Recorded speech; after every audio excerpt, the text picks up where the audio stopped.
Aquí de nuevo con ustedes. Espero que se encuentren bien. De maravillas. Ahora según las circunstancias. Acá el reino Baífe, la tranquilidad, el sonido del monte. Esto es una selva aquí. Bien. La pregunta es,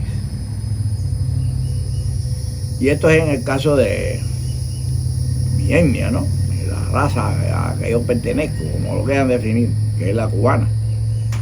Pero esto cabe también la posibilidad que les sirva a otras etnias. Merecen los cubanos que se les defienda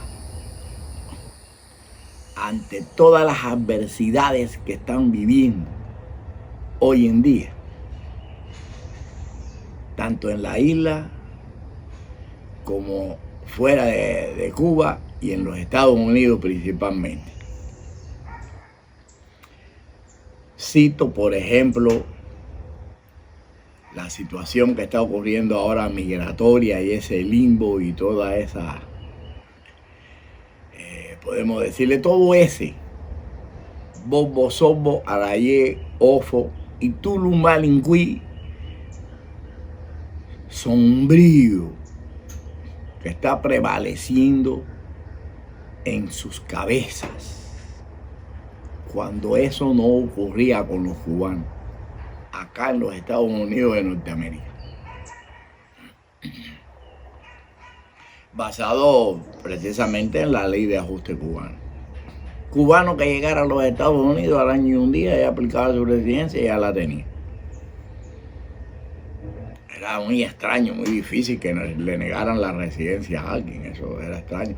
A no ser que en ese año hubiera cometido algún delito que lo limitara a eso. Pero no era tan común eso.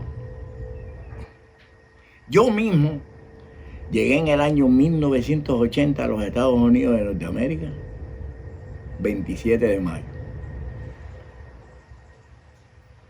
Me hice residente de los Estados Unidos de Norteamérica en el año 1996. ¿No me quería ser residente? A mí no me importa, yo estoy aquí de paso. Y me hice residente, fíjense por qué, porque me extendieron una invitación a visitar a Cuba, la Asociación Cultural Yorubá de Cuba. Y entonces tenía que ser residente para poder viajar. Entonces me hice residente, apliqué, a los 2 meses tenía mi tarjeta ahí. Y ya inmediatamente apliqué a un reentry.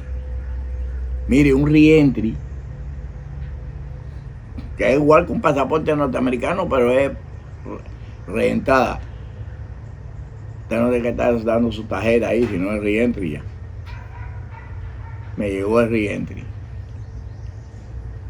Después, al cabo de los años, vi que se estaba poniendo la cosa un poco fea con las cuestiones de inmigración, el lío y la cosa.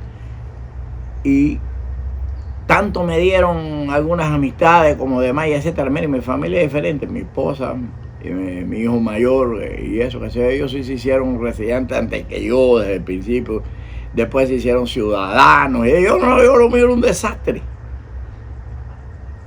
Gracias a Dios que no cometí ninguna falta grave de esa que me limitara ahora en este momento a que yo no fuera residente y estuviera aquí incluso hasta no estuviera ni aquí ni hablando tanto. No vaya a ser que me perjudicara porque están vigilando las redes sociales, todo eso. Lo estoy mirando todo aquí para pasarle la cuenta. Pero bueno, fui perspicaz, rápido. A la misma vez que fui estúpido porque no quería hacer nada. Bueno, esto se llama experiencia y conocimiento y quiero que les sirva a ustedes. Para que ustedes definan si aquí no tienen por qué cargar, incluso lamentablemente, justos y pecadores. O los justos por los pecadores. porque son más los pecadores que los justos. Eso es 100%, vaya ahí, en la línea. Ahora otra pregunta que me voy a hacer. Y usted que no me conoce y desconoce todo de José Montoya y forma parte precisamente de esta reflexión, que ahí es donde está el fracaso principal de la mayoría de todos los cubanos, es no documentarse primero de las cosas antes de dar un paso, e incluso no documentarse primero. En el caso mío, que soy un exponente aquí en este canal, de quién es José Montoya o Baife. Claro, hasta ahí vienen los absurdos. Pero ¿quién tú eres? Ahí es donde viene la jugada. Ahí ese despotismo, esa cosa horrible de mala maña cultural que traen de Cuba. La boconería, el despotismo, la falta de respeto, y que se creen que están allí todavía, haciendo lo que le dé la gana y socialmente dando la peor de las imágenes, más allá de la extrema pobreza. Bien. Sin embargo, los que no me conocen no saben el papel que yo jugué en los años 80 y 90 para el reconocimiento y respeto de los derechos de las practicantes de las regiones Yoruba y Bantú, que aquello fue un infierno.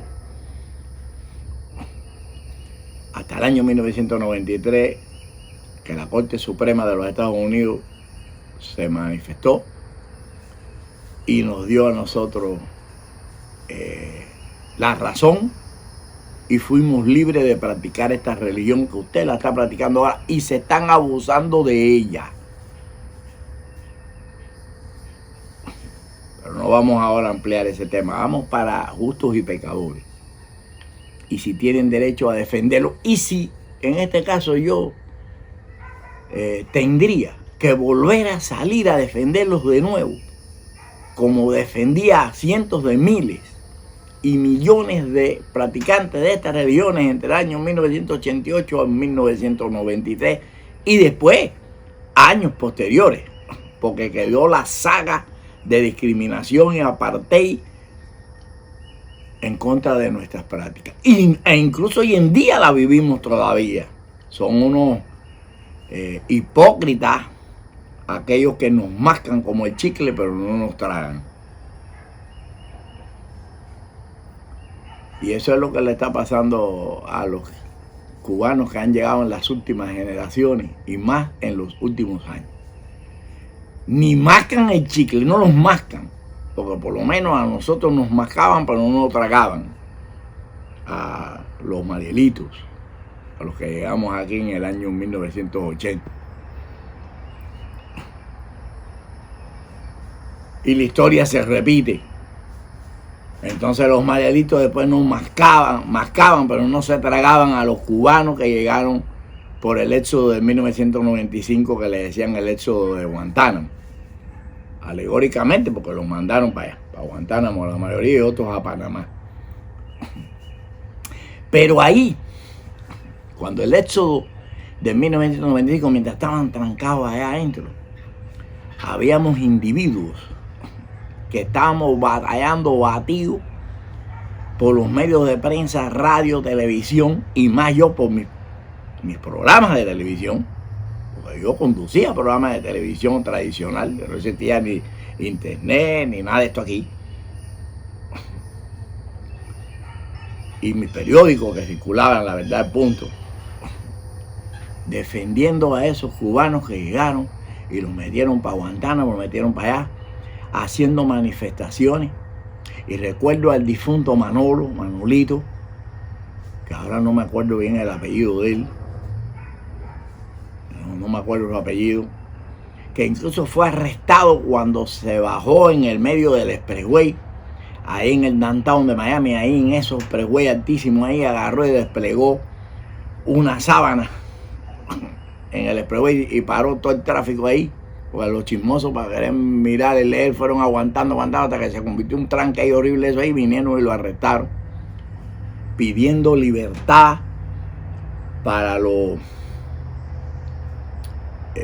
balseros de Guantánamo. Su esposa era americana, cubano, Marielito, igual que yo. Manolo,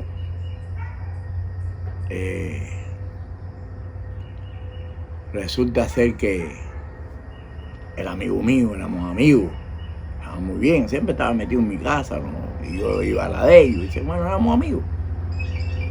Y mire hasta qué locura llegó Manolito, cuando veían de que no reaccionaban y así. Bueno, al fin le dieron la libertad a todos los gente de Guantánamo, empezaron a llegar, reclamaron, las familiares reclamaron. Yo traje a los hijos a los sobrinos de mi esposa que estaban en Guantánamo también. Hoy en día son personas trabajadoras, siempre lo han sido, prósperas.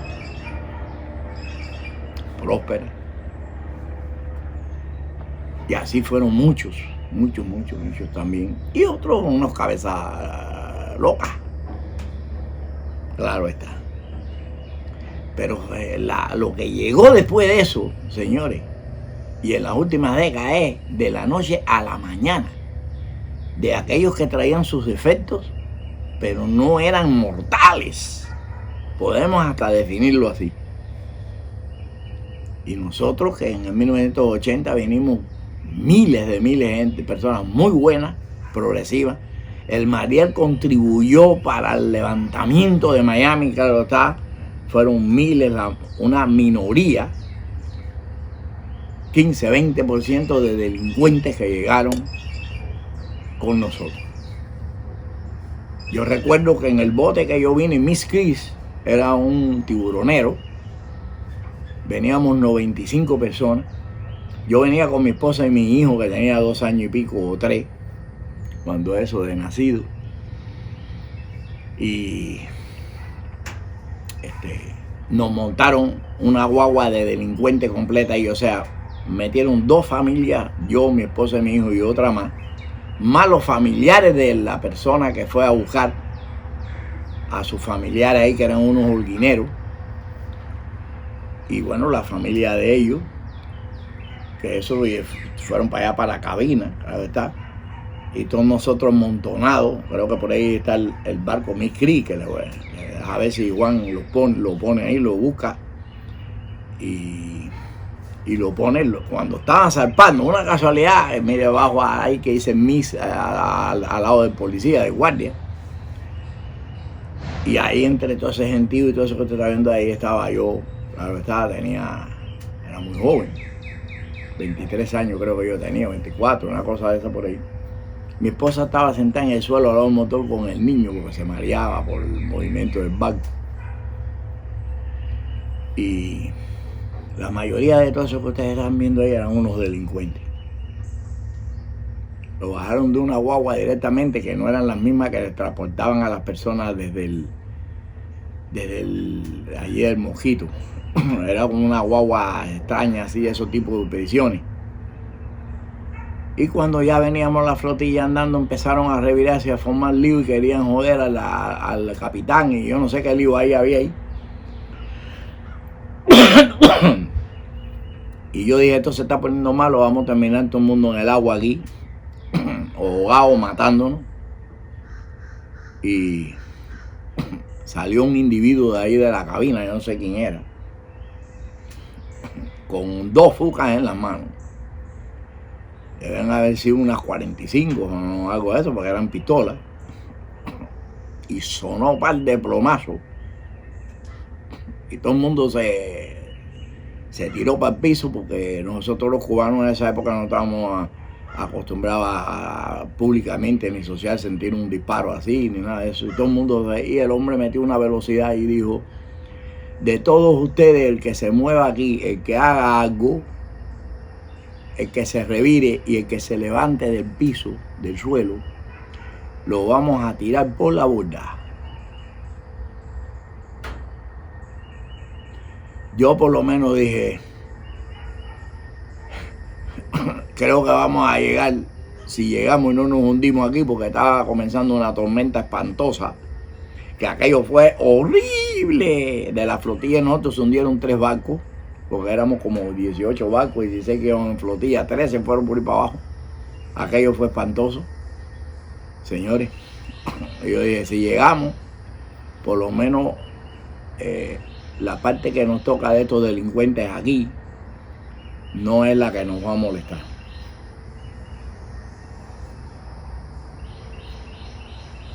En aquel momento yo no quise más juntadera, ni yo quería tener ningún tipo de amistad, ni relación, ni de nada de eso con Marielitos. Y era un Marielito. Entonces cuando a mí las personas me preguntaban de dónde yo era, yo le decía que yo era cubano. Me dijo, ¿cuándo tú viniste? Yo le decía en el 79, por los presos políticos. No decía que era en el 80. Era para tratar de librarme de alguna forma de la mala imagen que teníamos los Marielitos. No nos soportaban en ningún lugar. Bueno, así pasó el tiempo, y así pasó lo otro, y así pasó lo otro. Y ahora hay una división de etnias, o sea, de épocas, mejor dicho. No etnias, épocas. Los cubanos viejos ya que no ya casi ninguno existe, porque han muerto muchos, han fallecido de vejez. Los que quedamos de la generación joven de los Marielitos, yo tengo 71. Los que quedaron y los descendientes de los que quedaron, por lo menos ya se soportaron y se unieron a los Marielitos, porque ya demostraron que eran personas muy progresivas. Después le dieron una aceptación, le dimos una aceptación bastante a los del 95. Pero ¿por qué ahora ni los del 95 ni los Marielitos soportan a los que están acabados de llegar? Y ustedes dirán, ¿y a mí qué me importa? ¿A mí qué cojones? Me importa porque tú eres un cinga. Ahí está la clave. Ahí está la clave. La boconería, el alarde, la guapería, la falta de tacto, la inconsciencia que existe en casi la mayoría, pero bastante la mayoría de los cubanos que han llegado en las últimas décadas. Entonces yo defendí a los del 95. Ahora hay una crisis. Hay muchos practicantes de Yoruba y Bantuay, casi la mayoría. Y la pregunta que yo me hago es, ¿tendré que defender a esta gente otra vez, volverme a involucrar a defenderlo? A organizar, a establecer la unidad, la fuerza ideológica y política de respeto a los derechos constitucionales de las personas, y a recapitular en cuál es la razón por lo que ha cambiado tanto la actitud del gobierno de los Estados Unidos en contra precisamente de los cubanos. Pero esto incluye incluso al presidente actual Donald Trump, que fue apoyado precisamente por los cubanos, pero no por los cubanos que no votan. Esos no votan, a él no le importa eso. A ustedes no les importa eso, porque quienes apoyaron a Donald Trump y votaron por él son precisamente cubanos muy viejos, y pueda que hayan algunos jóvenes de la última era que hayan votado por él, claro está, que ya son ciudadanos americanos, señores, que precisamente están la mayoría de todos ellos en contra de todos ustedes, no ni los mascan, no, que los mascan y se lo tragan. Le tragan el zumito, pero no se traga el chicle. Ni eso. Juan J. Power, el webmaster de aquí, el que diseña esto, como es, el que edita esto, el que hace, el que aprueba los comentarios y todo eso, amigo mío desde que éramos jovencitos en el año 1973. Nos conocimos. En el 76 yo lo juré en palo y ahí mismo en el 76 le coroné 8. Toda la vida en los Estados Unidos ha trabajado conmigo. En mis empresas, en mis compañías, siempre tiene una posición clave.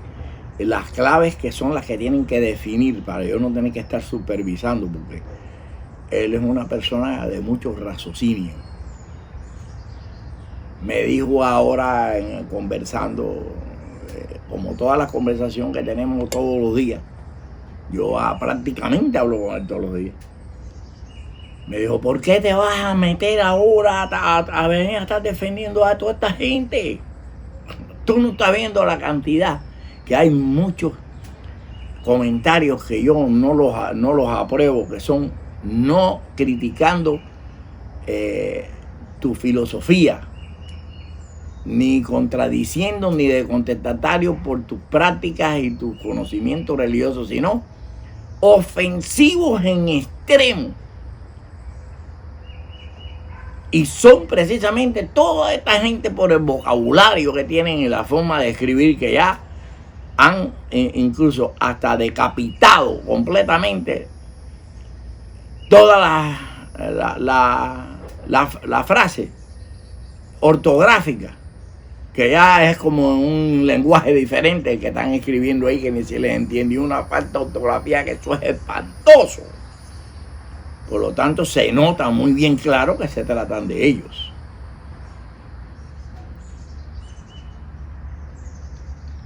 Señores, en los años 1980, el 88, el 93, yo me enfrenté contra la fiscalía, contra el gobierno, contra los enemigos de las prácticas religiones afrocubanas, contra otros credos religiosos enemigos de esta práctica que influían para que nos eliminaran y nos decapitaran, para que nosotros no pudiéramos practicar esto. Enfrentamiento. Yo no le pedí un centavo a nadie, me gasté fortunas en defenderlos a todos ustedes. Porque era la religión que yo practicaba, era la fe. Y creía que era un agravio en contra nuestra, de nuestros derechos. Entonces, todavía ustedes no saben, ni se imaginan la influencia que tiene José Montoya si habla y apoya algo. Ustedes pueden ver aquí, a lo mejor 10,000, 5,000, 3,000 views, no sé qué, o todo lo que le da la gana, pero los que me monitorean a mí saben que yo sé cómo organizar lo que se llama un sistema instantáneo, rápido, porque sé cómo manipular eso y cómo manejarlo, donde puedo arrastrar miles de personas de la noche a la mañana, que yo tengo esa facilidad de hacerlo. Los medios para poderlo hacer lo saben. ¿Por qué? Porque yo he sido una persona monitoreada desde décadas por las autoridades norteamericanas, por Homeland Security, por el FBI, por el Tesoro, por la madre de los tomates. Y yo no se lo estoy diciendo porque se lo estoy diciendo, sino porque precisamente, aparte independiente de las fuentes que yo tengo que me informaban, ellos lo demostraban, que me estaban constantemente vigilando. Constantemente en vigilancia. Porque no conocen la historia, no conocen la historia pública de José Montoya, como para no creer hasta dónde puede mi influencia, mi voz, ser tan fuerte y tan poderosa como para que se tome en cuenta. Precisamente porque podrán decir, si este empieza, se arma. Porque ya lo ha hecho varias veces en Miami. y ya ha puesto en jaque varias veces a Miami. Porque es cuestión simplemente de que cuando tu voz hable, llegue a los verdaderos hombres de conciencia, a los hombres con raciocinio. Y cuando me refiero a hombre, me refiero a humanidad, hombre o mujer. A esos que cuando te están escuchando reaccionan y dicen, es verdad lo que estás diciendo. Nosotros somos personas con raciocinio y que utilizamos la lógica, que es lo que le falta a la mayoría del pueblo cubano. Que no utilizan la lógica para estar siguiendo incluso a individuos que los están trajinando. A individuos que están sentados en un trono de dinero, generado precisamente por ustedes, los que lo siguen, y no han hecho nada ni hacen nada. Y es la misma historia de derrocar al régimen comunista de La Habana que yo estoy escuchando desde que llegué a los Estados Unidos y que he visto enriquecerse a personas múltiples y terminar multimillonarios, porque a mí sí nadie me puede venir a hacer ningún cuento de Miami. Precisamente por esa influencia que yo tengo de que me lo dicen todo. Porque tengo ahijados donde menos usted se lo imagina. Personas seguidoras donde menos usted se lo imagina. Y cuando se mueve una información, se mueve rápido y llega a nuestro yo en lo que usted menos se lo imagina. Fracciones de segundo. En cualquier lugar que sea, hay un oído y unos ojos para ver y unos oídos para escuchar. Y una boca para decir. O unos dedos para tefear. Mire qué fácil. Ahora están en un limbo. Ahora que si la corte paró, que si ahora una corte de esa de apelación no paró el parole, que se paró. No se dan cuenta de que precisamente eso es lo que quiere Donald Trump. Es que todo llegue a la Corte Suprema de los Estados Unidos de Norteamérica. Y que todo lo defina legalmente la Corte Suprema de los Estados Unidos de Norteamérica. ¿Usted sabe por qué? Porque todo lo que se ha llevado a cabo en todas las administraciones pasadas, tanto republicanas como demócratas, le están faltando y violando las leyes y las leyes constitucionales, las leyes de inmigración. Las están violando completamente. Y eso la dejaban pasar, eso lo hacían así, nadie se metía en eso. Pero cuando llega a la Suprema, que es la que determina, y la Suprema mira, establece los poderes y la ley constitucionales, y ustedes son los que salen perdiendo. Porque Donald Trump no es un anormal ni es un estúpido, un hombre extremadamente astuto. Más sus equipos, más sus asesores, más los que se involucran en todas estas cuestiones de política y sociales con él. Los abogados por miles. Déjalo que suban, que yo los cojo bajando. Así dirá Donald Trump. Esto es hasta la Suprema. Mayoría conservadora. Y tienen que interpretar la ley como está establecida y no el capricho de ellos. Porque la Corte Suprema de los Estados Unidos sí no se puede promulgar, o sea, o puede promulgar, o puede establecer, o puede manifestar un dictamen que viole la propia Constitución. Porque deja de ser Corte Suprema. La interpretación de ellos tiene que estar muy clarita. Y la interpretación de todas las leyes alternas.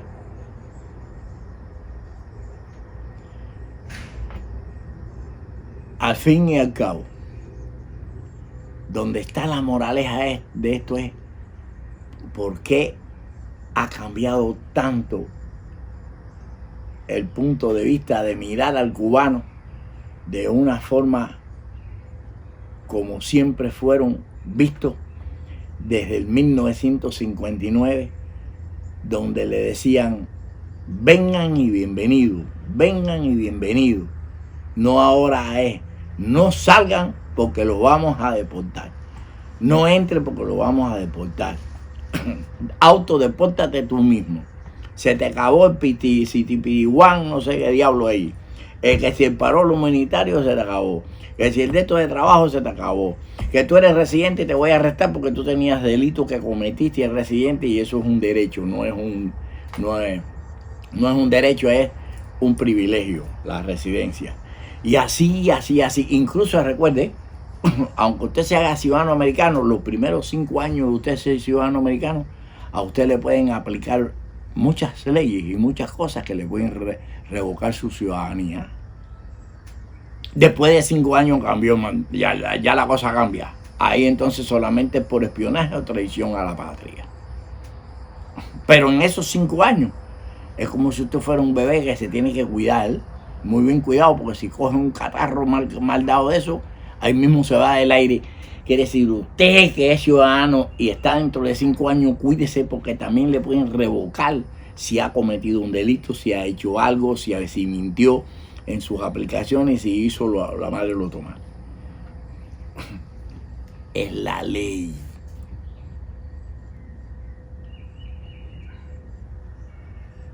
¿Quiénes son los que se han buscado de que el privilegio aquel que tenían los cubanos, que hay muchos que se están alegrando que no son cubanos, y eso tenemos que aclararlo, porque muchos toda la vida les preguntaron y cuestionaron y le exigieron al gobierno de los Estados Unidos que por qué tenían ese privilegio los cubanos cuando ellos eran iguales y todos los hombres eran iguales y todo esto iguales, la Constitución y la madre lo toma, sin tener conocimiento de que era una ley de ajuste.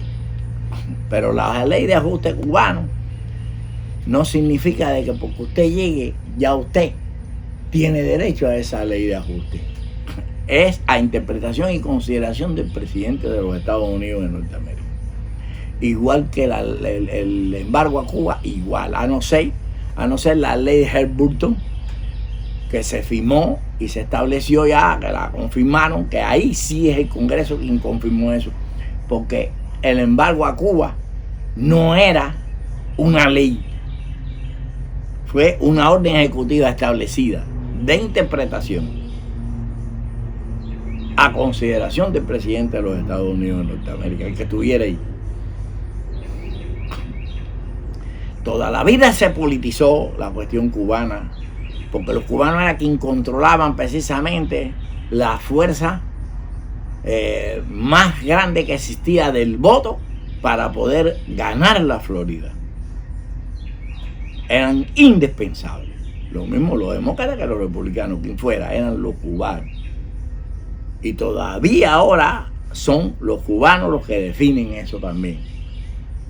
Porque si los cubanos votan en contra, usted tenga la completa seguridad que aunque el norte de los Estados Unidos vaya en contra de lo que los cubanos están votando, no llegan a los suficientes votos como para que en una elección federal presidencial tengan los votos necesarios para ganar todos los colegios electorales que tiene la Florida.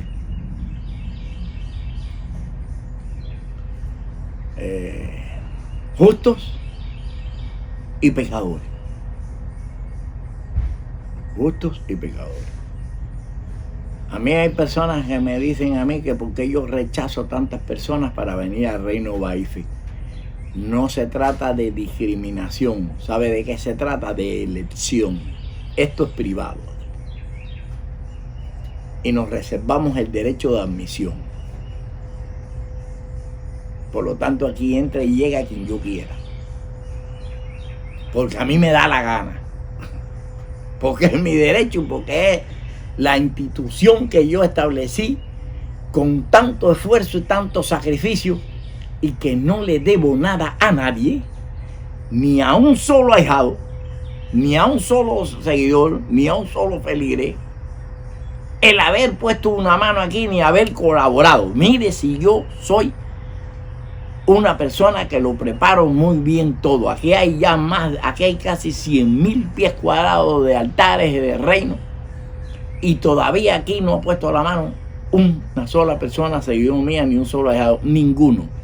Sí les voy a decir que hay algunos que se han prestado y han dicho, Tata, dígame cuándo voy para allá. No, tranquilo, aquí no. No, tranquilo. No lo necesitamos, no, estamos bien aquí. ¿Y sabe para qué es precisamente por qué se ha hecho eso? Es para que nadie aquí tenga derecho a decir yo puse la mano ahí, yo colaboré, yo trabajé y yo tengo derecho a entrar ahí ni estar ahí cuando yo quiera.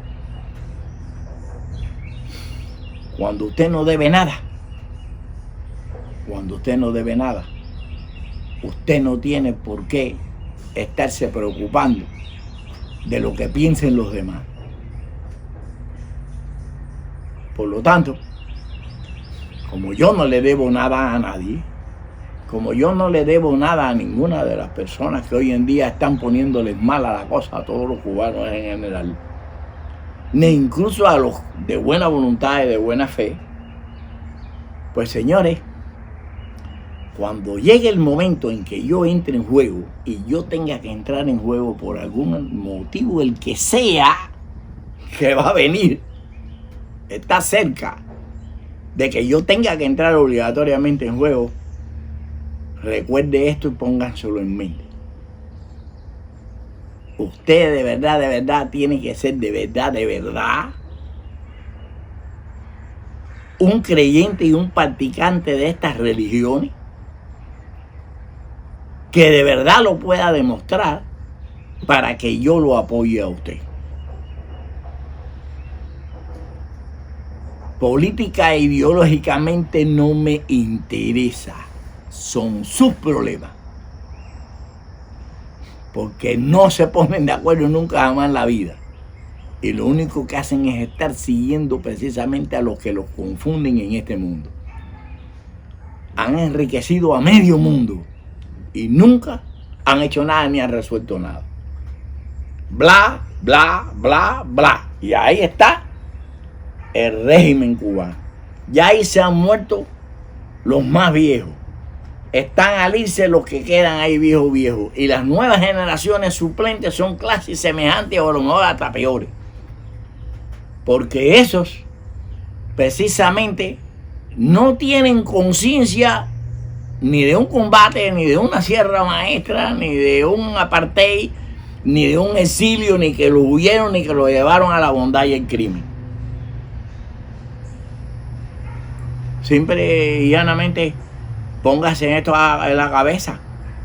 Cada cual se busca lo que tiene precisamente por culpa de usted mismo o de otros que les están poniendo mala la cosa. Y usted no colabora en nada para evitar eso. Porque si ustedes, la mayoría de personas honestas, nobles y buenas, se pusieran para que aquel HP y aquel desgraciado y aquel otro, y aquel otro que están acabando y haciendo y deshaciendo y dándonos una más imagen, no lo puedan hacer, lo saquen fuera de combate, ustedes no estuvieran hoy en día pasando por la situación que están pasando hoy en día, que es bastante penosa y bastante embarazosa. Dios lo bendiga a todos ustedes.